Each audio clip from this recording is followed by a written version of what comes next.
What does the term Avatara mean? We all know, very commonly we translate that in English as incarnation, right? An incarnation.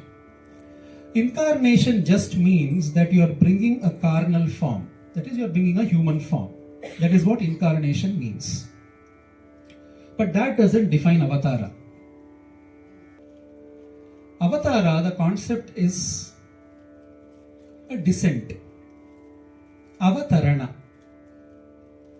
The process of descending from somewhere. The opposite of that is Uddharana. So now you will understand. Uddharana, we use that term very often. We know that term very often. Krishna himself says, Uddharet Atmanatmanam. You have to uplift yourself. So it is about uplifting oneself. So if it is about uplifting oneself, what does Avatarana mean then? Is it about downgrading oneself? No. In some way, yes. Somebody is coming down. When you're coming down, what do you mean? Generally, understanding is coming down from some loka to bhuloka. That is the common understanding. Some higher up plane, they come down to bhuloka. That is the physical manifestation. But in essence, the descent is happening from a higher level of consciousness to a lower level of consciousness. Now the biggest question is why? Why will somebody want to come down? We are all striving to go up the ladder. Why will somebody want to come down? That somebody comes down because of immense compassion. Only reason. The only reason why somebody will come down is because of immense compassion. Karuna. So Avatara, the motive behind an Avatara is compassion, is Karuna. So every Avatara has to be a Karunya Rupa by default. However they manifest themselves is different. But by definition, if it is an Avatara, it is Karunya Murti, for sure. Now the purpose of an Avatara. The purpose of an Avatara is very beautifully described in the few shlokas of Bhagavad Gita. In the 4th chapter, where Krishna begins by saying that this great knowledge of Brahma Vidya, I gave to the Sun, Sun gave it to Manu, Manu gave it to Ikshvaku, and he keeps describing that. At that time, Arjuna is asking this question, Krishna, you and me were friends from childhood. We all grew up together. But now you are saying you have given something to the Sun. Sun has given to Ikshvaku and Manu and all who have lived years before us. I don't understand this logic. That is when Krishna says, you cannot fathom what I am. Don't go by this physical form. Because it is an Avatara, he tells the Avatara rahasya in that chapter. And very beautifully you can correlate to how Swami has simplified the same thing in different sayings of his. Krishna says, Bahuni me vyatitani janmani tavacharjuna tanyaham veda sarvani natvam veta parantapa. Many births have I had and you have had. I know all my births. You don't know your births. Swami says the same thing. You and me are God. I know I am. You don't know you are. So this concept of Avatara happens for 3 reasons. Krishna gives 3 reasons why an Avatara should happen. Very famous shlokas, all of you know about it. Yada yada hi dharmasya glanir-bhavati bharata abhyuttanam adharmasya tadatmanam srajamyaham. The first is, he is saying, whenever dharma glani, dharma goes down and adharma arises, I will manifest myself. Again, now he gives 3 reasons why he will manifest. Paritranaya sadhuna, vinashaya cha dushkritam, dharma samsthapanarthaya sambhavami. 3 reasons. So the beauty of this shloka is that, see, when we say dharma, what do you mean by dharma? There are so many definitions of dharma, right? Somebody thinks it is duty, somebody thinks it is righteousness. If you say in some other place, if you say dharam, they will say it is religion. Various definitions of dharma. But when in our Shastras they mention dharma, especially in the Gita, dharma is only one, that is Sanatana Dharma. And when you say Sanatana Dharma, it is the eternal dharma. It cannot be confined in the concept of a religion that we see today. Religion is called as mata. Mata means opinion. It is an opinion of a leader with followership. That is a mata. Dharma is not the opinion of one person. Sanatana Dharma is not the opinion of one person. It is not the opinion of our Krishna or not the opinion of Rama or Shiva that we are following. It is an eternal dharma that has been going on for ages and ages and ages. And everybody has been following that, including Rama, Krishna, Shiva, everyone. Nobody is outside of this dharma. Everybody is adherent to this dharma. This is the dharma that is universal in nature, because nowhere in the Vedas, which forms the basis of our dharma, it says that the Vedas are for people living in Bharatavarsha, for people living in India, for people of certain characteristics. No. Samasta loka sukhino bhavantu is a Vedic verse. What does samasta lokaha mean? The entire universe. That means the Vedas are universal in nature. And the dharma based on the Vedas is the Vaidika dharma or Sanatana dharma. That alone is dharma. But when this dharma goes down, means what? What happens? How can dharma go down? We say it is Sanatana. It will always be there. And suddenly we say it is going down. How does it go down? Something that is always there, how can it go down? Dharma will always be there, but the nuance here is that dharma lies in its practice. That is why the Vedas say Satyam Vada, Dharmam Chara, not Dharmam Vada. You need not keep talking about dharma.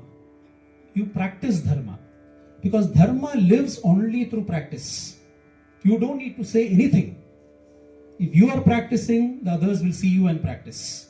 And dharma will live on. So, whatever is there in the Vedas, they have already said. Now we have to practice what is being said. Acharana. Achara prabhavo dharmaha.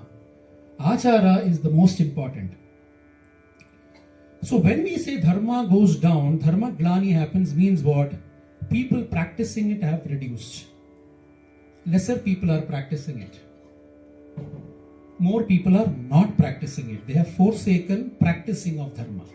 That is the meaning of dharma glani. That is when dharma goes down and adharma is going up, means there are a lot of obstacles to the practice of dharma. More challenges to the practice of dharma. Now, the people who are practicing dharma, the term used by Krishna here is sadhu. Sadhu doesn't mean a sannyasi here. Sadhu does not mean somebody who has renunciated everything. No. Anyone who practices dharma is the sadhu.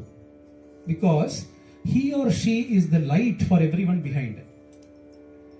Right from our home, when we practice, our children see it. They practice. Every home does this, every child sees it, the next generation is already doing it. In the school, the teacher is practicing, the students see it. In the community, we are practicing something, everybody sees it. That is the way dharma has to go on and keep living. The people who are practicing that are the sadhus, whoever they are. They are all sadhus. All those people who practice have to be protected. Paritranaya sadhuna. They have to be the ones who are to be protected, because if they are not protected, dharma will not be protected anymore.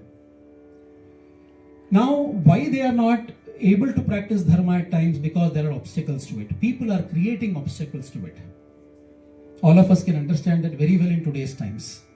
What does creating an obstacle to dharma mean? Those who are creating these obstacles, whoever they are termed dushkritas. You don't have to commit the highest sin or papa to be called a dushkrita. If you are obstructing dharma, you are a dushkrita. Because you, by the prevention of dharma, you are automatically propagating adharma. That is naturally going to happen because adharma is natural. You automatically want to go to adharma. Doing dharma needs more discipline. So the once you stop practice of dharma, adharma will automatically start rising. So I have to protect the sadhus. At the same time, I have to remove away the harmful elements who are obstructing the practice of dharma. Once these two happen, dharma is going to start flourishing automatically. Dharma samsthapanarthaya. The third element, while dharma will continue to flourish, from time to time, we have to rightfully interpret that dharma, because over time it could start getting interpreted in some way. Some misunderstanding, misinformation, and all of these things could come. That is why Krishna uses the term samsthapana. It is not dharmasthapana. Dharmasthapana is establishing dharma. Establishing dharma the right way, samyak sthapana, samsthapanarthaya. So that is the motive of every avatara. Every avatara is coming to do only these three things. To protect dharma, to save it from adharma, and to rightfully tell what is dharma to people. That alone is the motive of every avatarana. Now with this objective, when the higher force descends, there's a beautiful analogy to this. In the other religions, you don't have this concept. Like you have the concept of a messenger of God, or you have a concept of a prophet, but after that there is no avatarana as such. After that you have to live with that. Whatever you have lived, you go. In our dharma, they keep on coming, keep on coming. Is it that only we need or others don't need? What is the point? Why is this happening so much here? So here there is a very beautiful nuance to it. The Mahatmas explain it this way. Assume that you are in a factory, right? You are in a company. If some problem is happening which can be solved at the laborer level, it gets solved. Certain problems have to rise it to the manager level. Certain problems to the more higher level. But there are very few problems where the CEO himself will come down and say that this I need to look at personally, because if I don't look at it, this is going to be more detrimental to the organization itself. Those are the CEO priorities. Similarly, dharma is Ishvara's priority. That is why when dharma glani happens, he himself has to come down. There is no choice. He doesn't delegate that to anybody. There is no delegation of work when dharma glani happens, because if dharma is not there, you have a beautiful framework. Dharma, artha, kama and moksha. We call them as purusharthas. Moksha is what is the ultimate objective. All of us have to get liberation. Mukti. Artha and kama everybody understands. Artha, to earn wealth, who has to be told? Who has to be coaxed into earning wealth? It is natural. In today's world, very much natural. Kama, desires. Who needs to be coaxed to satisfy their desires or to desire something? He'll automatically desire. So artha and kama doesn't need any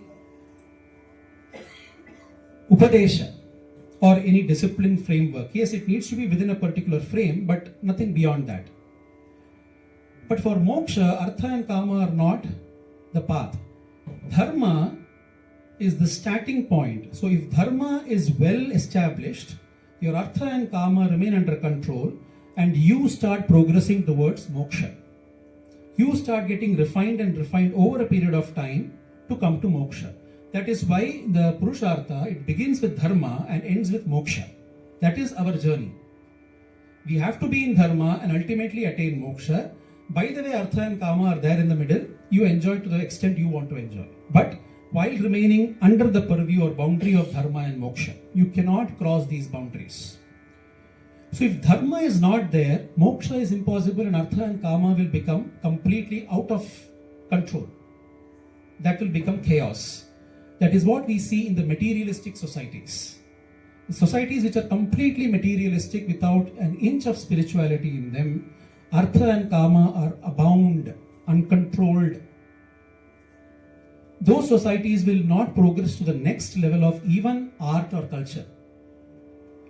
So Dharma is the primary starting point for human progress in all forms. So if that Dharma is not there, no moksha is going to happen. Nothing is going to be there. That is why Ishvara gives highest priority to Dharma. Not even to moksha, but to Dharma. That is why Dharma is the highest priority, where he himself will come down in some form or the other. So we have a list of avatars, right? We have names, a laundry list. We know that, okay, this might be also Avatara, that also might be Avatara. Even now, in the recent past also, we have had so many avatars, right? So many Mahatmas who have taken birth, whom we see a sort of divinity in them and we say that this is an Avatara, right? Even Mahatmas' avatars happen. Later times we say that, okay, this is the Amsha avatar of this Mahatma who has taken rebirth and so on. So there is no structure to this. It is just a laundry list. In the Sri Vaishnava Sampradaya, there is a beautiful framework they give for avatars, and that is worth really thinking about. How to think about avatars? They say avatars are of 5 categories. The first is called as para. Second is called as vyuha. Third is called as vibhava. Fourth is called as antaryami, and fifth is called as archa. I'll explain what these are to make it simpler. Para is the supreme being. Okay, there is, all of us know there is some force that has created this world, that is sustaining this world. Nobody has seen that. But we all believe that there should be some higher power who is doing all this. You could call it Brahman, you could call it Ishvara, whatever you call it. That is para. Paravatara. Parapa aspect of Avatara. Now, to do different functions, there is a delegation into or formation of devatas. Like you say that Brahma means creation, Vishnu means sustenance, Rudra means destruction. Then you will have for Saraswati, for Lakshmi, for Durga, we have this different concept, right? The different devatas for different specific purposes. That is the vyuha. That is an aspect of that supreme being's force has manifested in different forms to perform different things. But they are also at some level, you cannot see them, right? You are not able to see them as a human form, but you are maybe able to experience them, you are able to feel them within you at some point of time, etc. Then there is an aspect of manifestation in human form. That is called as vibhava. When the supreme force manifests as a human form, daivam manushya rupena, right? That is where all these avatars, be it Rama or Krishna or all, they have walked this earth at some point of time. They are all manushya avatars. They are all vibhava. Then is an aspect of antaryami. Antaryami is that the Ishvara present in each one of us. There is Ishvara who has manifested within all of us as the Atman, as the Self. That is the Antaryami. And the fifth and the most beautiful of all this is Archavatara. Were all of us there when Rama manifested? No. Thousands, maybe so many years ago. Krishna manifested? No. How do we get that anubhava of Rama or Krishna today? How do we get that? We were not there when Rama or Krishna manifested here. We were lucky when Swami was there. Many of us could see him. But there are many who wouldn't have even had the darshan of Swami. But still their experience will be there to them now. How does that come? By listening to his glories. By listening and by having an object to focus on. That is called Archavatara. So, Rama nobody has seen, but when you go to Bhadrachala and you see that Murti of Rama, you get an experience there. That Murti becomes your focus. That Murti becomes the reason for you to experience. When you go to Pandharpura, that Vithala has inspired so many saints and santas. Vithala manifested after the Murti manifested. It was not that Vithala first came in human form and then the Murti came. No. The Murti has been there. The Murti has been worshipped by the santas. Then they experienced Vithala in human form also. But that Murti was their crux, their focus was the Murti. Similarly, Guruvayur, that Murti is enough for the Bhaktas. So Bhakti begins with that Murti or that Vigraha, and that is called Archavatara. Without that Archavatara, none of us can be doing Bhakti today. Because not all of us get the opportunity to be in the presence of a human form all the time. Even that human form will leave us one day. Then what do? So you need something to hold on. The Archavatara could be in the form of a book. The Ramayana has inspired so many. You see Rama through the Ramayana. You see Shirdi Sai through the Satcharita. You have not been there when Shirdi Sai was there, but you are seeing him through the Satcharita. You are seeing Swami through his Vahinis. How? Through those videos, everything. That is not the human form, but they are all Archavataras. They are all some objects to hold on. This also includes the Vibhutis. You go to the Ganga, you get the experience. You go to the Himalayas, you get that experience. You go to Chitravati, you get that experience. You go to Pandharpura on that Chandrabhaga, you get that experience. So everything that manifests here is Archavatara. And among all these avatars, that is the first thing for us to hold on. Because that is where our dharma and bhakti really begin. Is where Archavatara begins. So this is the beautiful concept of the avatars, the purpose of the avatars and the way it has been framed. We said Para, that Supreme. Sadashiva Brahmendra says, Sarvam Brahmamayam Re Sarvam Brahmamayam Re Sarvam Brahmamayam Kim Vachaniyam Kim Avachaniyam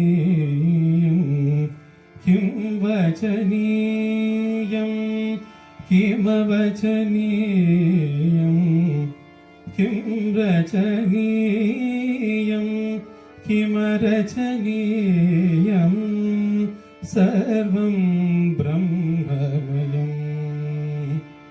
Sarvam Khalvidam Brahma is the experience that he gives. Krishna says, Ye yathavam prapattante tam stataiva bhajamyaham. The way the people see me, I present myself as that. We have the famous shloka, Akashat patitam toyam yata gacchati sagaram sarvadeva namaskaraha keshavam pratigacchati. Annamaya says, Yanta matramuna yahuvarnu talachina antamatrame nivu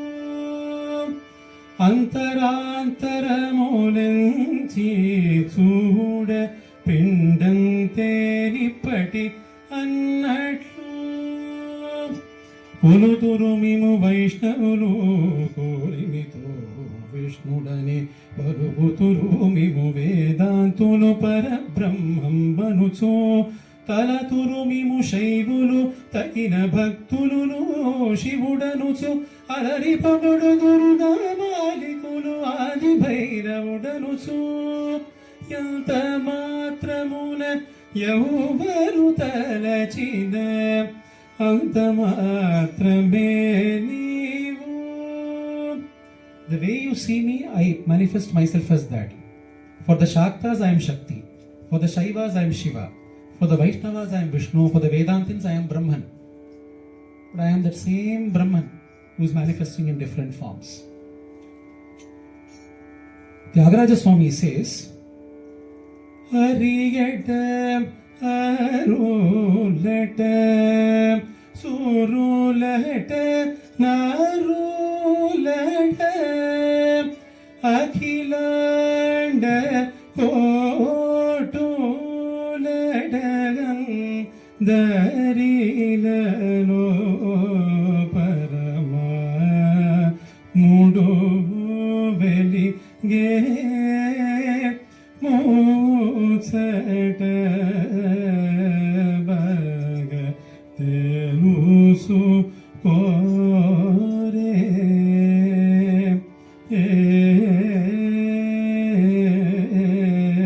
Parama Mudu Velige. That Paramatma is there in every being, he is shining forth.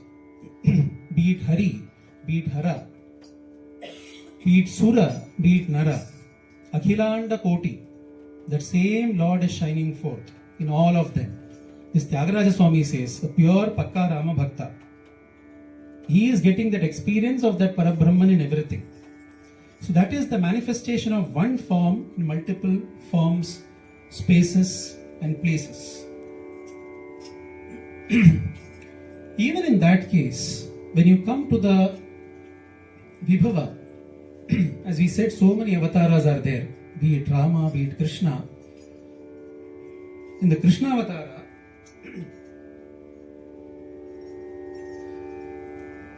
Bhagavata also says, and Bhattadari says in the Narayaniyam, Anandarupa Bhagavan Naite Vatare Prapte Pradipta Bhavadanga Niriyamanaihi Kantivrajairiva Ghana Ghanamandalaidyam Avranvati Viruruche Khilavarshavela Asha Sushitala Tarasu Payodatoyaihi Asha Sitapti Vivasheshu Cha Sajjaneshu Maishakarodaya Vidhau Nishimadhyamayam Kleshapahastri Jagatam Tvamiha Virasihi. He says, you have avirasihi, you have come down. For what? Kleshapahastri Jagatam Tvamiha Virasihi. To remove the klesha, the sorrow, the depression, the dukkha, the unwantedness, the dushkritas of all the three worlds, you have taken form as Krishna. And Bhagavata also speaks about that Adbhutam, Adbhuta Bala, Tamadbhutam Balakam Ambujekshanam. That beautiful Bala who took birth in that Karagraha with 4 hands, Shankagada Chakrapani, not as a normal human being. He came with all his glory and then he became a normal form. So that was the Krishna Avatara. Rama Avatara, though in the Avatara he remained as a human form without showing too much. But the later Bhaktas have got the experience of Rama as everything. For Tyagaraja Swami, Rama was everything. Was he the avatar of Vishnu? No. He said, you are beyond that whom Vishnu also worships. That is how Tyagaraja saw Rama. In a beautiful Kriti he says, Mummurtu lokumi, mummurtu lokumi, kodi pagade, mutsata dinu kore,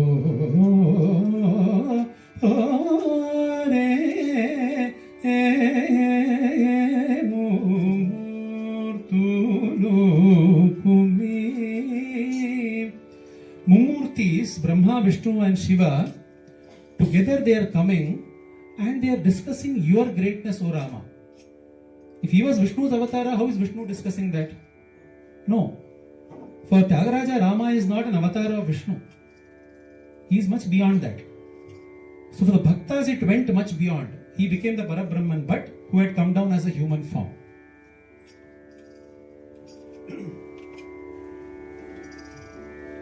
Now let us move into the Avatara, because that is the most interesting part of the Bhakti Parampara.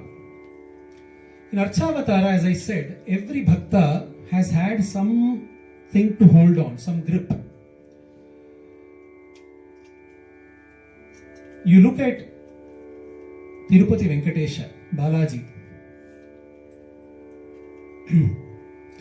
Devesha Pujita Bhagavata Dinakara Koti Prakashavata Govindam Sura Brandam Guru Gupanandam Mukundam Shri Venkata Girisha Malokaye Vinayaka Turagarudam Shri Venkata Girisha Malokaye. Behold that Venkata Girisha. Annamaya sang when he first saw that Gopura. Adivo Alladivo Shri Harivasamu Padivela Seshula Padagalamayamo Adivo Alladivo Shri Harivasamu. He had not even seen Venkatachalapati then. He just saw the Gopuram and he was completely out of ecstasy. That there is that Lord who is sitting there. I see that Gopuram. That is how the Bhaktas saw. For them, for Annamaya, everything was Venkatesha. There was nothing beyond Venkata. 16,000 songs. They say it goes into lakhs. But we have got only a few of them, all on Venkatesha and Padmavati. Mainly on Venkatesha. When you have the Bhuloka Vaikunta, two places, one is Srirangam and one is Guruvayur. Srirangam, that Bhuloka Vaikunta, which is the bhakta who has not been inspired by Srirangam? All the Alvars have sung on Srirangam. All the Alvars they begin there and they end there. Srirangam it is called as the Koil, the temple for the Sri Vaishnavas. Aganita Suguna Natazana Vibhishanam Ghanatara Kaustuva Mani Vibhushanam Guni Janakrita Veda Parayanam Guru Muhammadita Narayanam Shri Ranga Nayakam Bhavaye. He is Narayana himself. And that Ranganatha, though you worship an Amsha of Rama there, when you ask a Ranganatha Bhakta, he will say, no, he is more than Rama. Because he was the Kuladevata of Rama himself. So this is Narayana from Vaikuntha who has come down. That is the Sri Rangam, Ranganatha. So for them, Ranganatha is everything. It is not some small Amsha or small part of something. They have looked at Ranganatha as everything. Similarly, Guruvayur. Bhattadiri, one of the foremost bhaktas, in his Narayaniyam, the very first shloka, he says, Sandrananda vabodhatmakam anupamitam kaladeshavadibhyam nirmuktam nityamuktam nigamashadasahasrena nirbhasyamanam aspashtam drishtamatre punarupurushartatmakam brahmatattvam tattavad bhati sakshat gurupavanapure antabhagyam janana. He says, is this just a stone made of Patanjala Shila or something which is way about 1 feet in height? Is that what is Guruvayurappan? He is Sandra Ananda Avabodhatmakam. He is the one who shows us that condensed bliss. That Brahman which thousands of scriptures talk about, Nigama Shata Sahasrena, that Brahman is manifested in a solid form here as Guru Ayurappa. So that Brahman is not different from this Murti. That Brahman only has come as this Murti. So, don't get carried away by the fact that this is only a Murti. Don't get carried away by that. There stands Brahman in a solid form. He is just out of Maya, he is showing a solid form there. But in reality, it is Brahman filled inside. Pavana Guru Pavana Puradhishamashraye Guru Pavana Puradhishamashraye Jivanadhara Sankasham Krishnam Golokesham Bhavitanarada-girisham Tribhuvanavesham Pavana Guru Pavana Puradhishamashraye. The Lord sitting in Guru Pavanapuri. When you come to our own Maharashtra, you have the Varkari Sampradaya. Of course, that is a topic in itself. When you start there, you cannot come out of it. So I don't want to go too deep into it. But Vithala, what has that Murti not given to the Santas? Sundarate dhyana ubhe vitevari Sundarate dhyana ubhe vitevari Karakatavari Tevuniya Sundarate dhyana ubhe vitevari Sundarate dhyana Sundarate dhyana ubhe vitevari. He is speaking about the physical form. Karakatavari Tevuniya. But who? Te dhyana. That dhyana itself has manifested as Vithala. It is that meditation itself that is standing there. It is not a stone that is standing there. That is not how they saw it. Otherwise, how will Vithala come and play with Namadeva, talk to Namadeva, do all the household chores of Janabai and all these people? How could he do that? Because the Archavatara was only the starting point. They went much beyond that. They went to the extent of saying, Adhirachili Pandari Magavai Kuntanagari Jevhanavate Chara Chara Tevha Hote Pandarapura Jevhanavatya Goda Ganga Tevha Hoti Chandrabhaga Chandrabhage Se Tati Dhanya Pandari Gomati Adhirachili Pandari Maga Vaikuntha Nagari. Vaikuntha did not come first. Pandhari came first. So can Vishnu have come first? No, Vithala only came first. So Vithala is not an incarnation of Vishnu. We are not ready to accept that. Right? Pandharipuram came first, Chandrabhaga came first, then maybe the Vaikuntha and Ganga and Goda, all those things that you talk about may have come later on. See, that is the drishti of the Bhakta. That is the Amrita drishti. Krishna says, Ananyas chintayanto mam, ye janaha paryupasate, tesham nityabhiyuktanam yogakshemam vahamyaham. Ananyas chintayanto mam. Ananya chinta. There is no anya chinta.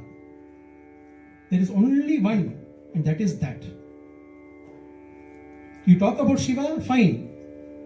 The Santas say, Vithala is carrying Shiva on his forehead. Done. You want to talk about Vishnu? Okay, Vishnu came after Vithala. What else? There is nothing, there is no conflict anywhere. They are all part of Vithala. We are ready to accept it. But Vithala is the one. That is why in Hanuman, when you talk about in one of the Kritis, it is mentioned Paramantra Vinashakarana. Hanuman, in one of his characteristics, is Paramantra Vinashakarana. Paramantra Vinasha. He doesn't want to hear anything, any other mantra other than Ramanama. Hanuman wants to only hear Ramanama. Any other mantra you do, he will destroy it. He doesn't want to hear it. That is the Bhakta. Only single focused mind and single pointed devotion. Muruga. Arunagirinadar is pouring out in the Tirupugal. Towards the end of the Kandaranobhuti, he says, Guruvaya Ruvay Uladai Ladai Maruvai Malarai Maniyai Oliyai Karuvai Uirai Gadiyai Vidhiyai Guruvai Varuvai Arulai Guhane. Muruga, you come in some form. Form, formless, as a mani, as a mantra, as an animal, as a flower. Come in whatever form you want. But please come as my guru and teach me. The same case happens for there also. He links, Arunagirinatha links everybody to Muruga. So if you talk about Shiva, he will say he is Muruga's father. If you say about Krishna, he will say he is Muruga's uncle. So he'll constantly bring that. Tyagaraja also does that very beautifully. So he has got this kriti called Varashiki Vahana in Muruga. He'll talk about Muruga and finally he will say that this Muruga is the nephew of my Rama. So that Rama will come somewhere. The Rama has to come. It cannot be without Rama. Kamakshi. You had Shama Shastri, one of the greatest composers in Carnatic music. So many other bhaktas who saw the Divine Mother just coming out there. Kamakshi Kamakoti Pithavasini Shri Kamakshi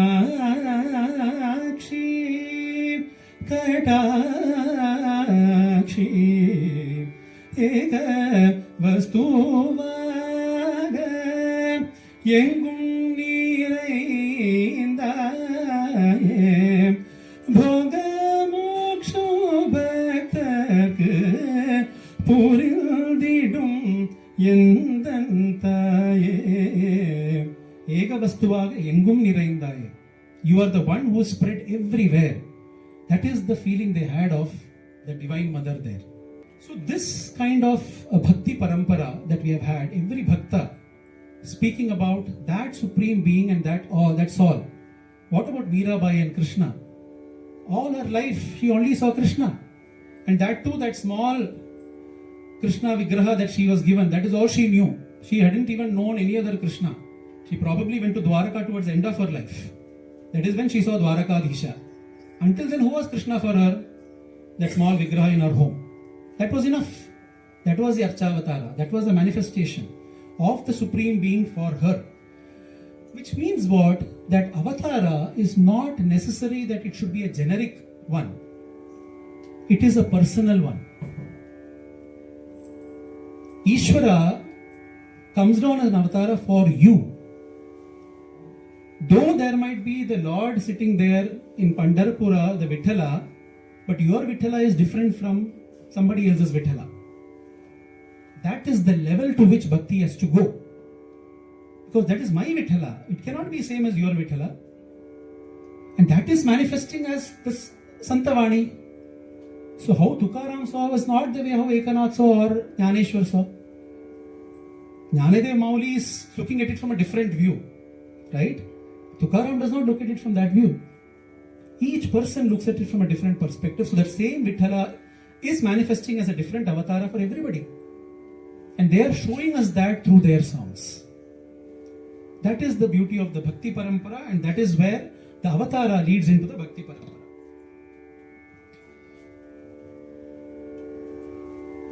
Now in the interest of time, let me come to the important Avatara we have to speak today. The reason I didn't want to spend so much time is, we all know about that, but I wanted to say something different, something that we need to take away from the Avatara which we are celebrating today.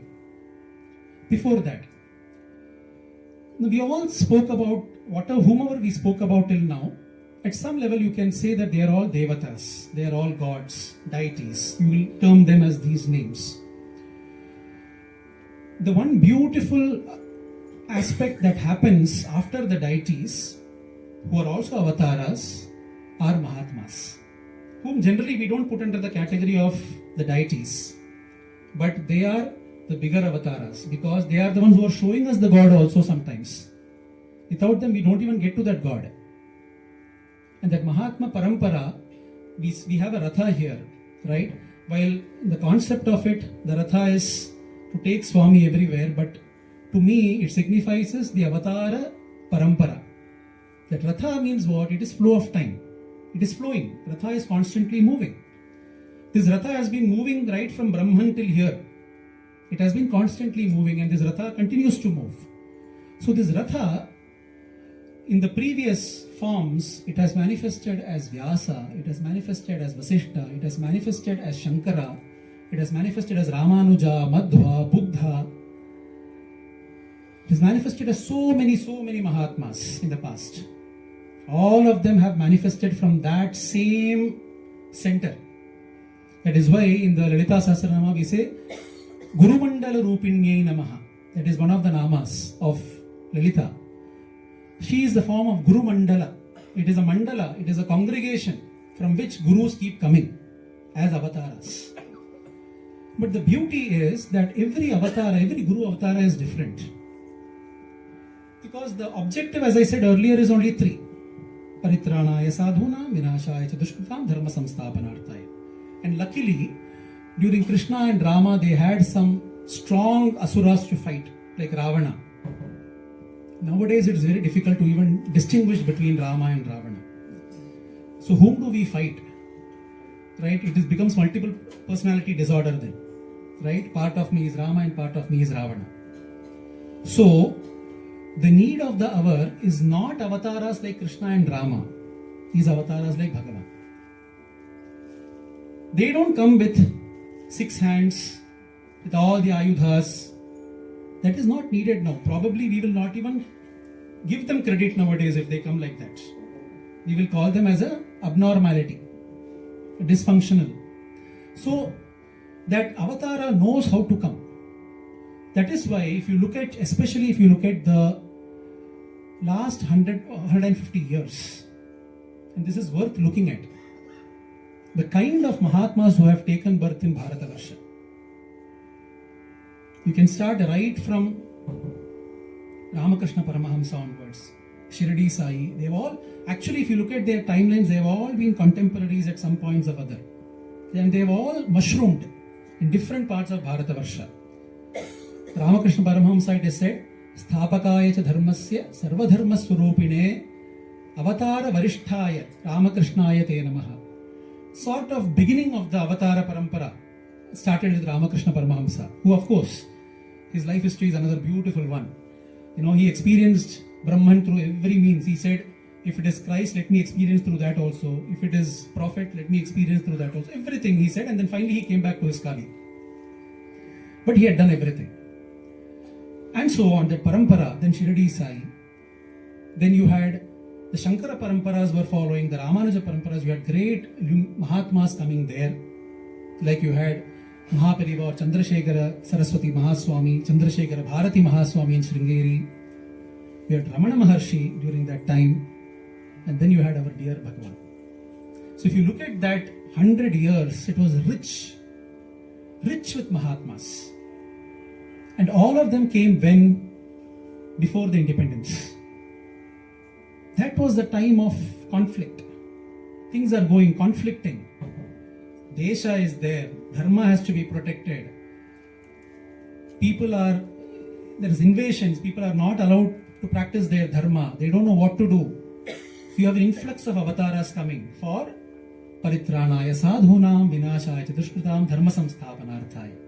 For this reason, Ishvara manifested as all those avatars. You look at even if you go slightly before, if you look at the time when the Maratha Empire was established, Tukaram Maharaj came, Samartha Ramdas came to guide Shivaji towards Maratha Empire.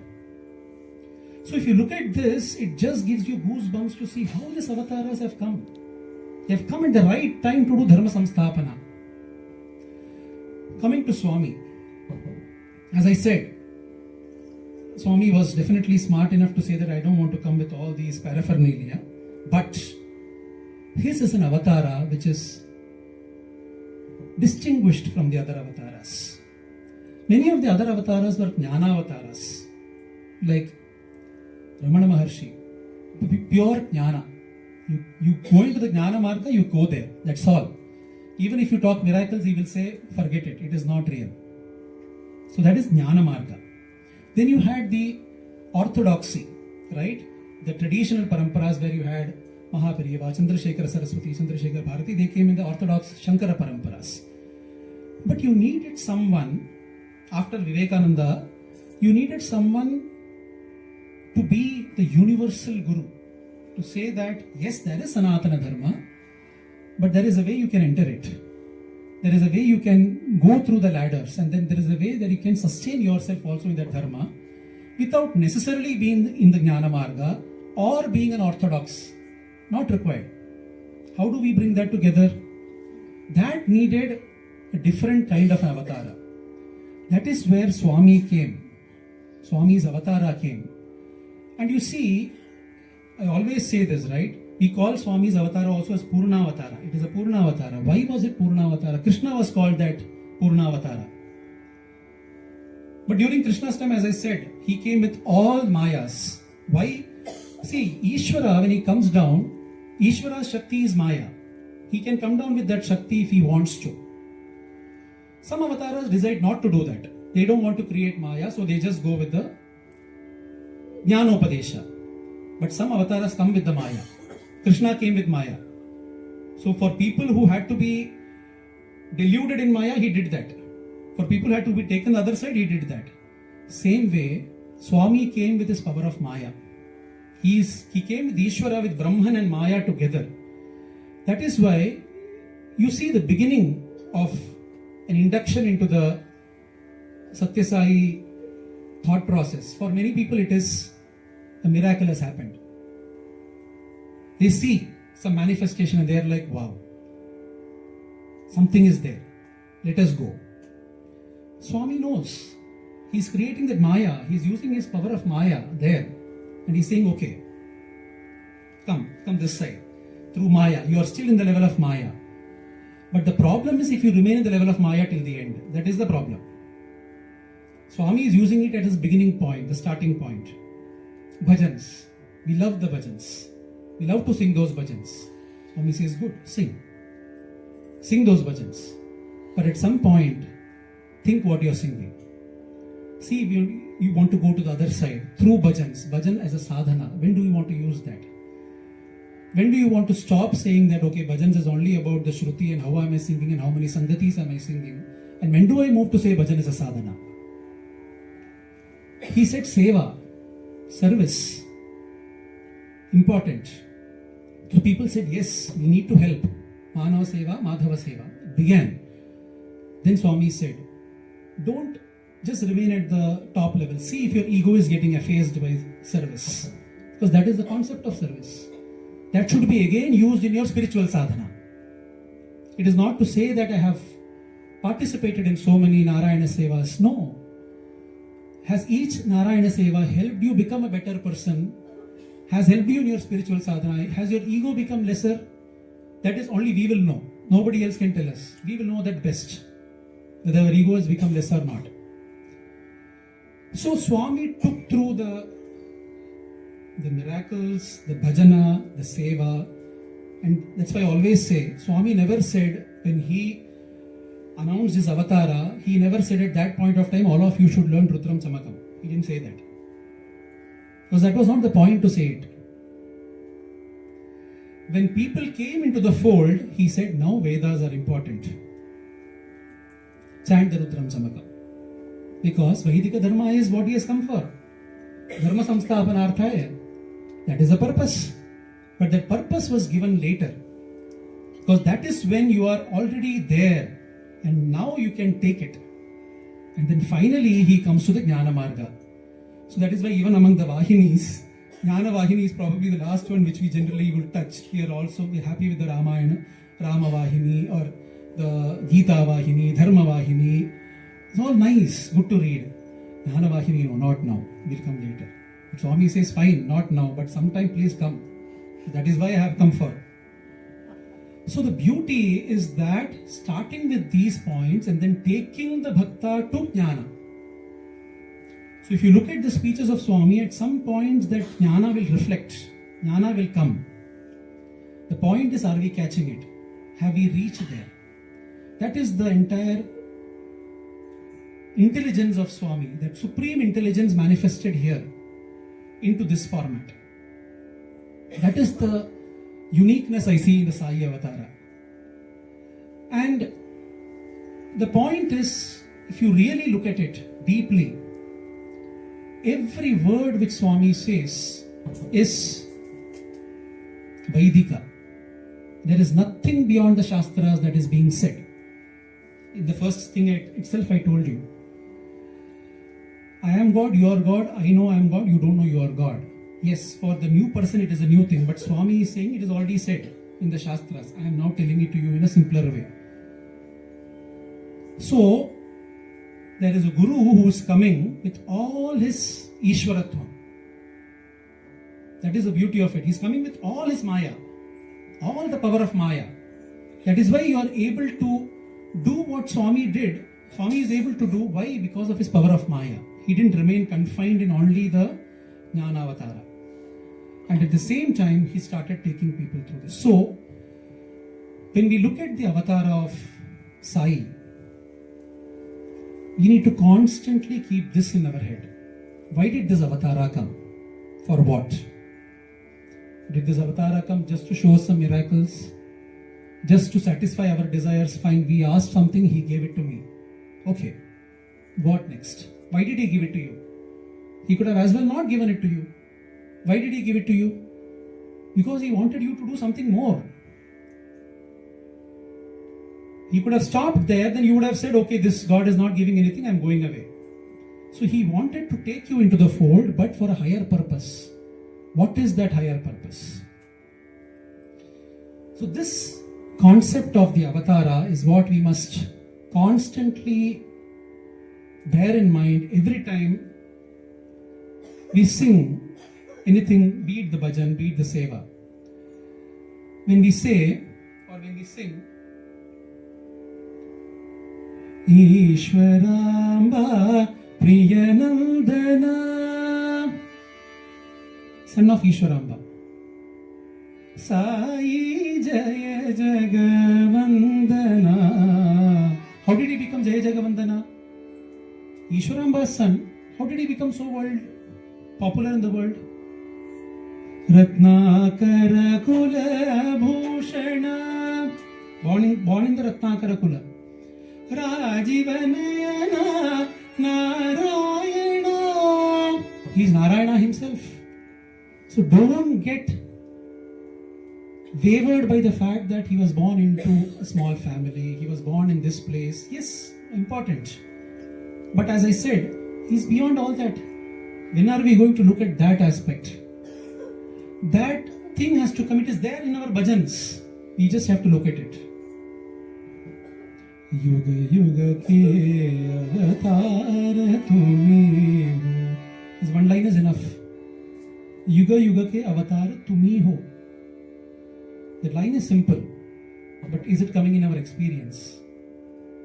Are all the avatars we spoke about that same essence which is Swami? Same, no difference. Mere Ram, Mere Shyam, Shirdi Sai Parti Ram, Jag ke Palanhar tumi ho. You're the one who is protecting the world. If it is protecting the world, how can you restrict to that form, to that just mortal frame? Can just a mortal frame protect the world? Is it even possible? Then what is Swami then? It is not that mortal frame. That mortal frame, as I said, is the Archavatara. It's for you to focus your attention. You have some great engagement with that form. Use that for that, but don't limit it to that. That is not the purpose of that form. The purpose is to take you outside the form. Swami is using his form to say that I am not this form. And that is the beauty of the Archavatara. You use the Archavatara and finally you realize that this was only a starting point, this was nothing. Swami is everywhere, Swami is everything. So what is Swami? Swami is beyond this form. This form is only for our dhyana, for our meditation to begin. We use it. But the true experience of Sai is when you see that Sai has everything. That is where the Avatara takes you. A simple bhajan.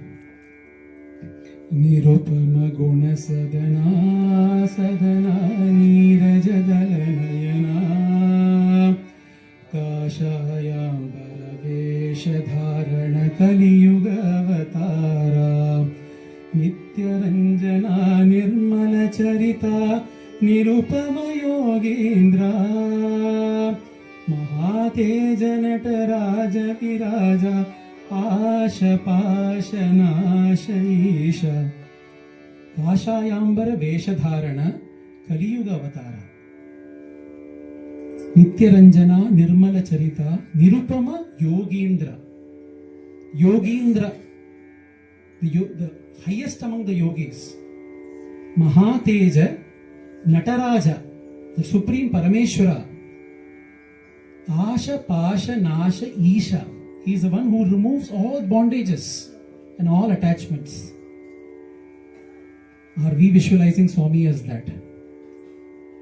Or are we again just restricting to say that this is the form? So our bhajans have it.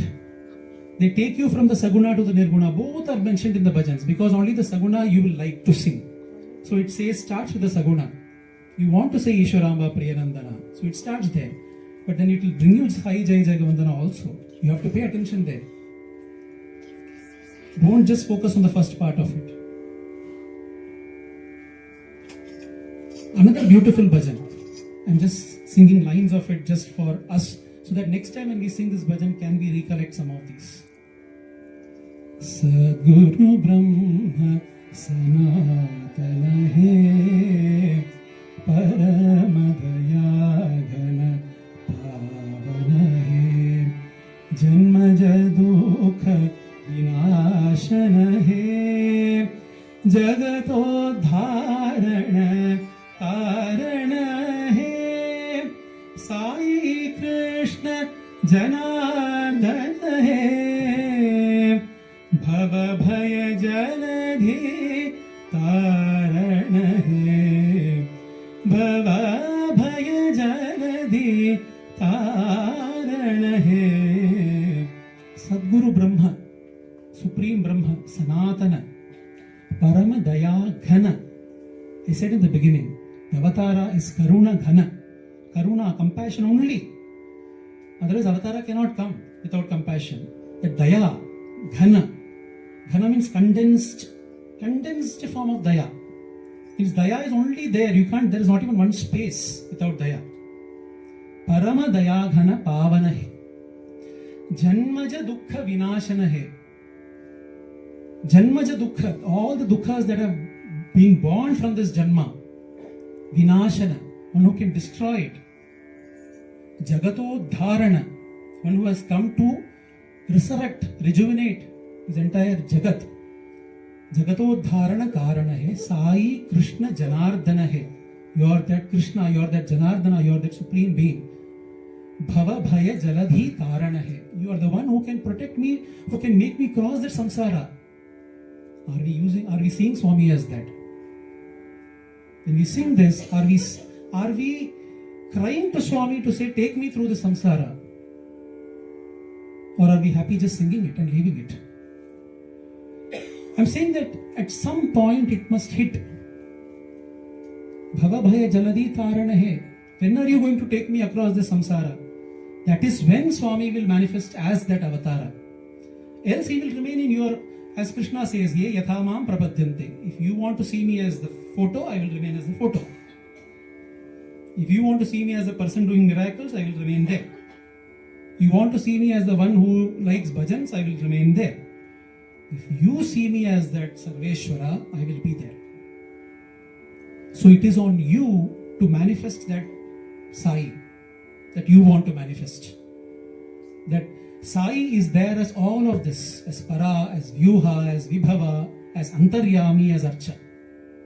He is there as the Supreme Brahman. He is there as all the Devatas. He has come in the human form. He is there within all of us. And he is also present today in the various Archavataras as videos or photos or memories that you have, or bhajans, anything, or the vigrahas you see when you go to Parthi or Dharmakshetra and all these places. He is there as all of it. But what is the use you are going to make of it? To manifest this Sai in your lives is the purpose of the Avatara and is the Avatara rahasya. So with this I will stop now. And thanks again for this wonderful, wonderful opportunity. I don't know what all I said, but I hope it has at least touched or reached some.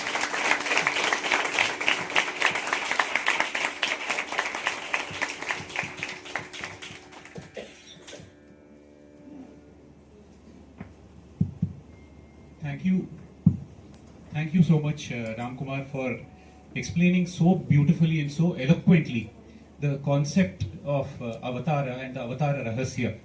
And what we experienced today was one aspect of the actual manifestation of the Archa Avatara, which you explained so beautifully, the Paduka festival which is currently happening. So when we went house to house with the Paduka, we say, you explained that my Swami is different from your Swami. So somebody in one house experienced Swami as the mother coming in. Somebody else said the Lord of the universe is entering my house. And it exactly we could relate to what you explained today just now. And thank you so much again, once again. And you are all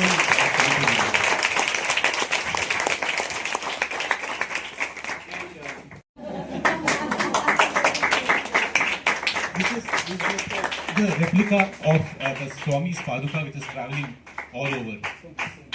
Thank you so much.